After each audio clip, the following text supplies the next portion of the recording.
Welcome back, everybody, to Two Guys and a Stack of Comics. As always, my name is Reed. Along with me is Mike. Mike, we are here today to talk about Absolute Batman #3, third issue of this new kind of universe, new series, this new take on Batman. You and I have been fans of the first two issues. I think while we have enjoyed them and I think it's a good jumping on point, it hasn't been a perfect book. And so issue 3 comes out today. Here's our A cover here, and then we've got the B cover. Again, I don't know why the Ultimate Universe, the B covers or the Absolute Universe, the B covers seem to be a lot better than the sort of A covers that are there. So what we'll do real quickly on this, we're just going to give a brief plot summation of what happened.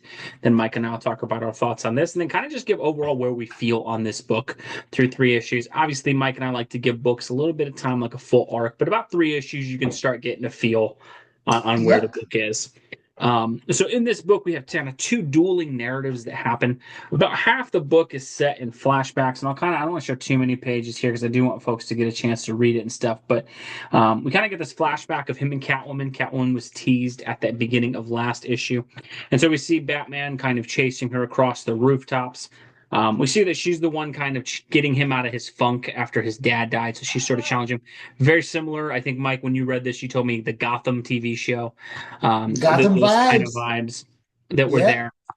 We also see in a flashback as well that Jim Gordon was the one who rescued Bruce from that bat enclosure that he was in after his dad was shot. So I think they maintain a little bit of that Gordon having a childhood connection to him. Um, the beginning of the issue is in terms of our current storyline. We have last year we picked up this huge dump truck Batmobile thing that you and I both wondered how could he afford or hide with supposedly Batman on a budget. We see him kind of working with Alfred. I'll show a little of that here. We can see that large Batmobile. And so there is a pretty cool extended chase theme throughout the city. We see not only does this Batmobile, move at high speeds, but it also has like missile options and things like that on it. So it's a rather fully sort of stocked bat type of vehicle that also kind of Yep. has like transforming parts on it. And so him and Alfred work together. They again make a big point that all the stuff on there is non-lethals that don't kill. So we do get an emphasis that this Batman will maim, this Batman will kind of like cut people's limbs off and stuff, but he won't kill. The chase scene is pretty cool, but it's got a lot of panel breaks in it, and I know that's Nick Dragotta's style. But I do think that hurt a little bit of the element of the chase, and I think some splash pages and stuff would have been kind of cool. At the end, probably again, I think it's a cool scene.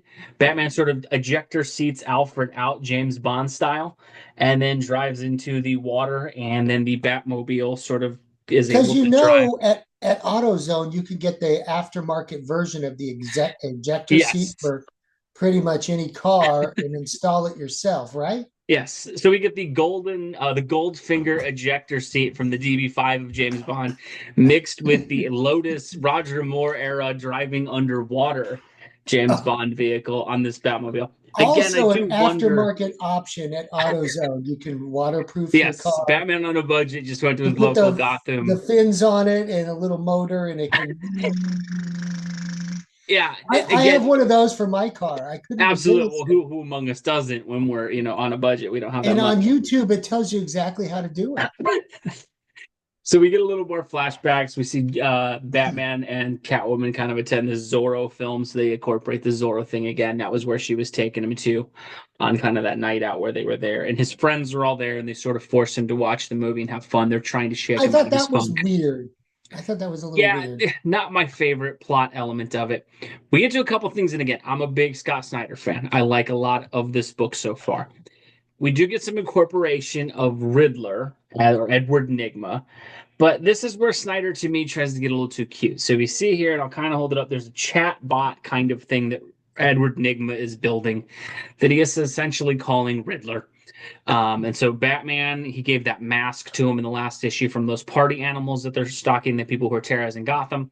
And so they use that to ascertain some information about them. And basically, this bot that the Riddler has built is called Riddler. And it kind of tells them it's got a lot of money on it and cryptocurrency and things. Again, it was just a little too cute with a bot that's called the Riddler. We also see Bruce works with Harvey Dent. Harvey Dent has been investigating things, and Harvey Dent found this Arc M corporation that is hiding things. Again, it's Snyder, I think, getting a little too cute. Arkham, Arkham, I got it. Like it's there, but these are Arc apparently black sites M. that Black Mask has. I don't know. I'm not a Oh, huge guy on pun language and stuff like that. Um, we see Bullock, who is the commissioner, and this new mayoral candidate meet with Roman Sionis. And there's a kind of extended action sequence where I guess he's kind of wrestling with this former professional wrestler. He ends up snapping both of his arms. I believe this is also Bibbo Boblowski, who I believe is a Superman character. I think he's in the Superman. I think it's supposed to be Bibbo from Superman. The guy kind of owns that bar and is a huge Superman fan. So I thought that was a weird use of that character. But we basically see Sionis is able to bend the commissioner and these folks to his will, letting him know, hey, look, let me get what I want out of this and I'll leave Gotham alone. Alfred, who has been working with Bruce, kind of has implied that same message to Bruce that look, wherever Black Mask goes, wherever Sionis goes, they mess with stuff. But if you stop fighting them, it won't be brutal. Just let them have what they want, and then they'll leave. So Bruce does a little bit of investigation, and he kind of finds out, hey, this they do have a lot of sites. They got a lot of money. It's a really overpowering organization. He meets with his mom, who is now helping Jim Gordon in his mayoral campaign against Sionis's backed candidate. And we do see for the first time kind of the weakness that the mom would imply, and that Bruce is trying to tell her, look, this is really dangerous. You're going to get hurt. Look what happened to dad. I don't want the same thing to happen to you. And she basically tells him, no, I'm going to do it anyway. And so we kind of see a little bit of where that could be a weak point for Bruce. We also get Alfred, who gets reunited with his daughter, or not reunited. He basically just finds his daughter who lives in Gotham but doesn't interact with her. She appears to be a teacher. And then the end of the issue is Bruce uses the mask that he has, contacts Sionis, and Sionis basically tells him, look, I'll give you $200 million. You just let me have what I want. I'll take it easy on Gotham, and then I'll go. And the cliffhanger ending is that Bruce says, hey, I'll leave you alone. Just I'll take the deal. Obviously, I don't believe Batman will take that deal. This is probably some long-term play, so I'm not going to bite into drama or stuff like that of, oh, Batman's compromising. I don't for a second believe that'll actually happen. So that's the events of Absolute Batman #3. Before I dive into this thing, Mike, your thoughts on the issue, overall tone, what do you think so far? um, I thought it was pretty interesting. I liked the interplay with him and Catwoman kind of throughout the flashback scenes. Those were character building moments for me, and I'm a big fan of character building. I also really am enjoying how the plot's moving along, and that he and Alfred are working together. Mm-hmm. That is really interesting because they should be. So I see in this issue, they're trying to pull a lot of Batman like elements together and bring them into this new reality.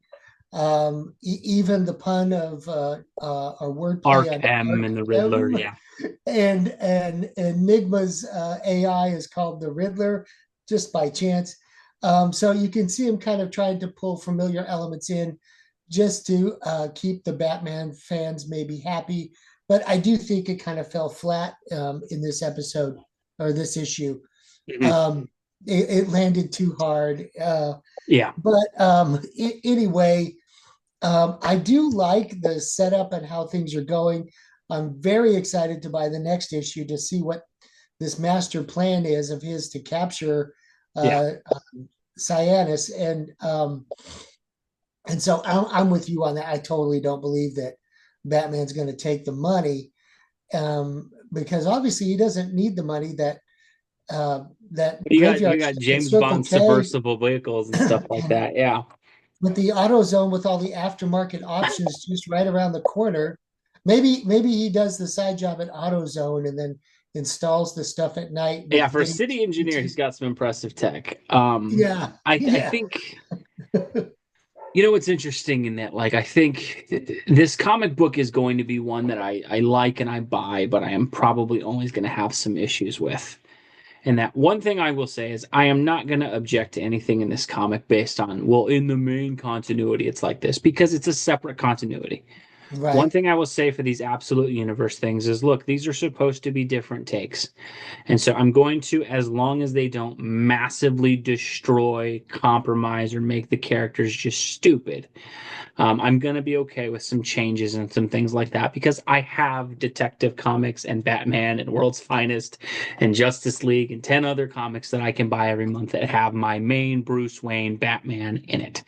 And so I think I like some of the elements that Snyder's put in. I actually will say, while I was bugged by it early on, I do think the interplay of Batman being friends with some of his villains and seeing kind of a different through the looking glass sort of thing of what would it look like had these people not turned out bad I is liked kind of I like interesting.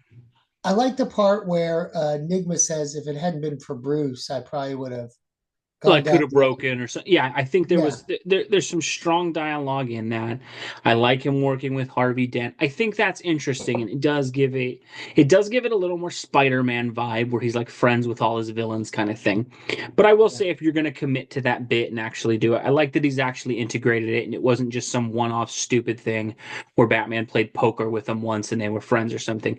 You actually see that these are living, breathing characters in this universe. They're different, and you see where their skills could kind of contribute. And I think it'll be interesting to see if they do ever, if this continues long term, like if they find out that Bruce is Batman, does that make some of them go bad? Do some of them want to help? Does he start getting allies from some of them? I think there's some interesting potential there. Like you, I thought the Catwoman elements were good. I'm a huge fan of the Batman Catwoman relationship. I love that dynamic. That should always be present in Batman media. And so I like that that carries over into this universe. I think that's cool. And I'm interested to see where they go with that. The And Alfred piece. that's where I left ship Mhm. was the build Oh, up when to the Tom King pulled the rug out on everybody with yeah, North and that's when I 50. was like, Yeah. yeah, I'm not going to buy Batman anymore or Catwoman. And Yep. there's two more books off my sub list. I'm like, that's kind of lame. I will say about this story arc, and of course, this is Monday afternoon The Monday morning armchair quarterbacking. Yeah. quarterbacking, right?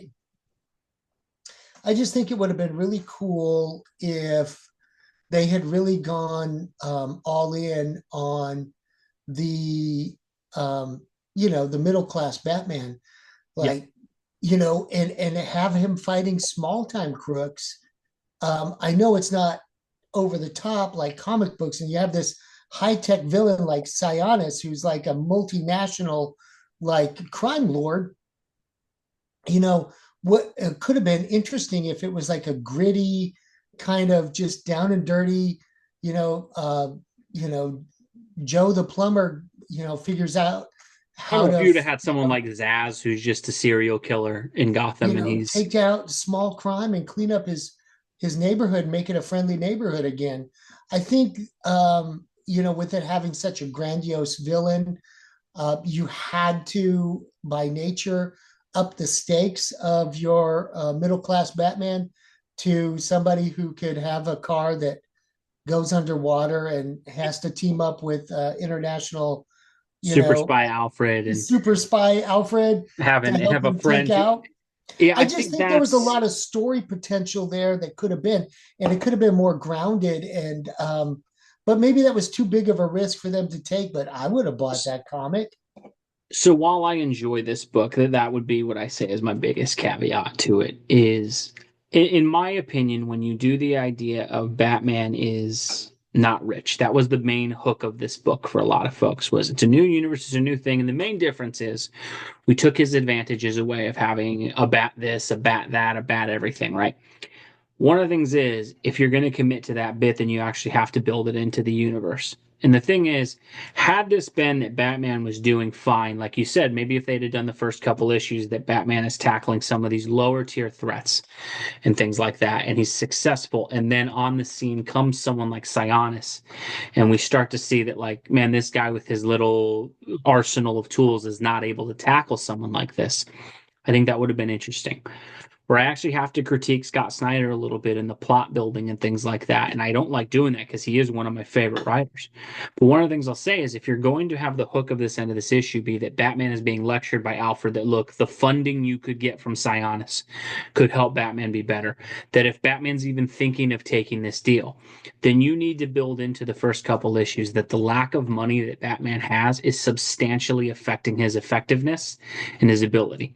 And so I think had they gone with a tone of a Batman who was more like a ninja, who just had a couple, by the books or ropes and things like that or something that were helping him, or, a couple, A set of batons or something, and nunchucks. that's it. Sort of like a A Daredevil set of born again kind nunchucks. of thing, or not born again, the Daredevil Yeah. Man Without Fear, where Daredevil's kind of just got the all black Yes. costume and no Yes. resources, right?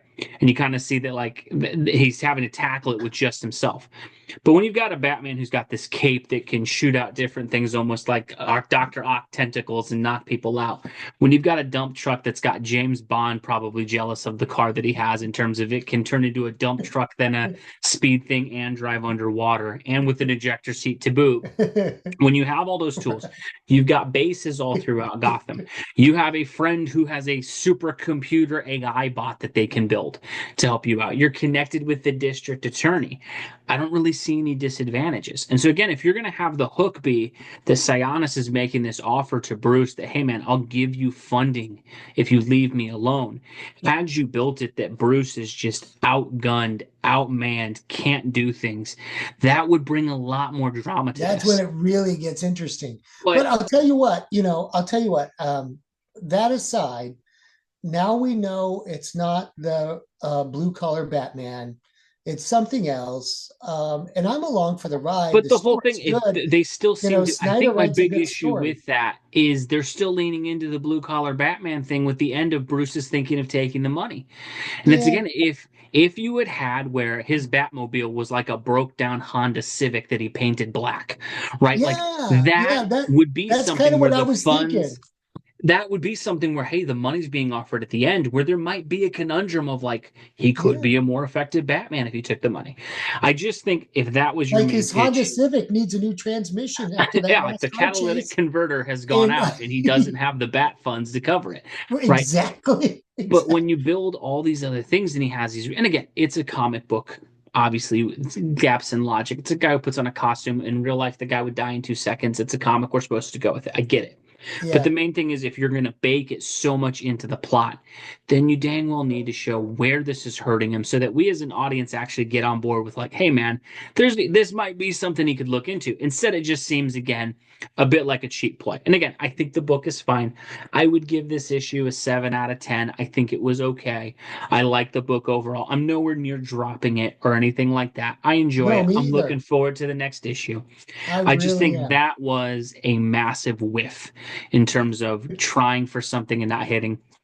Other two small complaints I'd have: stop with the pun stuff. The chatbot Riddler, the Arc M. It's not cute. It's Arkham. Look, it's fine. Just look, have Arkham be an asylum. It doesn't need to be. And the base is probably going to turn into a asylum at some point.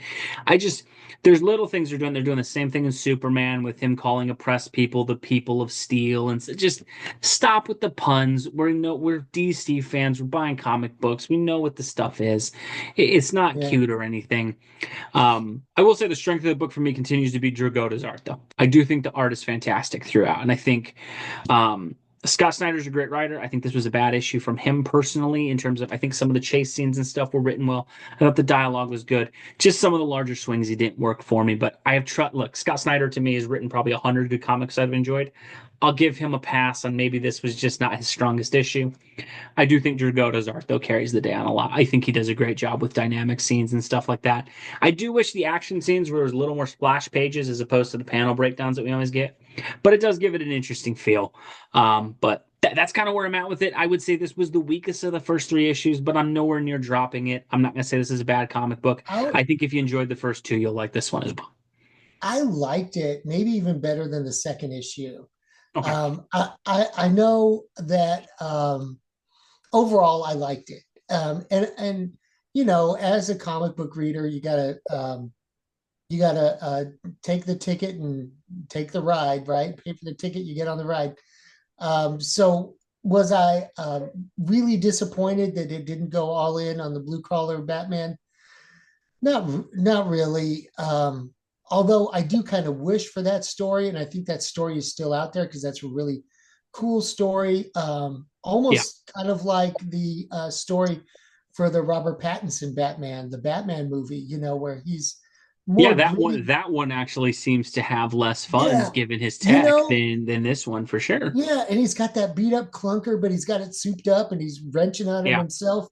That's kind of what I was thinking this was going to be, and it's not, but that's okay. It's still for me is really well written. I can't wait for the next issue to see what this trap is going to be. I'm all in it. I bought the ticket. I'll take the ride. And you know, as we critique it, it's like all these issues have already been written, Reed. Yeah, no, I You think know, the thing is, and the art's probably done. They're probably already done with the last no, I mean, issue. you go with solicitations are probably done with issue So six and stuff like that already. it's not like they're gonna the next pun. You know, they'll probably still be in there because I think they probably, as Snyder was writing it, was probably thinking we need a little more tie-ins to To because like it's a scary things people will venture, right? recognize. Yeah. Yeah, we're gonna take this character in a new way, you know, and so they might need some more familiarity, but they really didn't. Yeah. Overall, again, one thing I always want to make sure of, I want to critique things. I don't ever want to be a shill for stuff and say it's amazing. And so I really liked the first two issues of this. This was a weaker issue. I'm also not going to go over the edge and talk, oh, it's trash, it's awful. It was okay. It was an okay issue. I do wish by issue three we were still in like the whoa, this is really impressive. But again, I'm nowhere near dropping the book. I think it's still going to be good, and I have a lot of faith that to use a sports analogy because I always got to get one in. This is like a quarterback who always wins games. In one game, he has like a really rough games and throws a couple of interceptions. You're not ready to bench the quarterback or get rid of him on the team. You just go, hey, not his day today. And Yeah, that's more what I would go with this. I think there's some writing things that need a little bit of tweaking on this, and that if you're gonna lean heavily into this as Batman on a budget and the money is really hurting him, then you have to show that on the story. You can't have him have James Bond vehicles and unlimited resources and then go, oh, but he needs money. It just doesn't make sense. And so I think they need to do a little bit better job of picking a lane on that. As okay. always, though, folks, let us know what you guys think below. Did you get a chance to check out Absolute Batman #3? If you did, let us know what you think. If this series still got you going, if you dropped it already or you don't like it, please let us know as well. Whether you agree with us or disagree with us, we always like seeing the comments, folks. Thank you, as always, for watching. We hope you're having a happy holidays. God bless you, and we'll catch you in our next video. Thanks, everybody.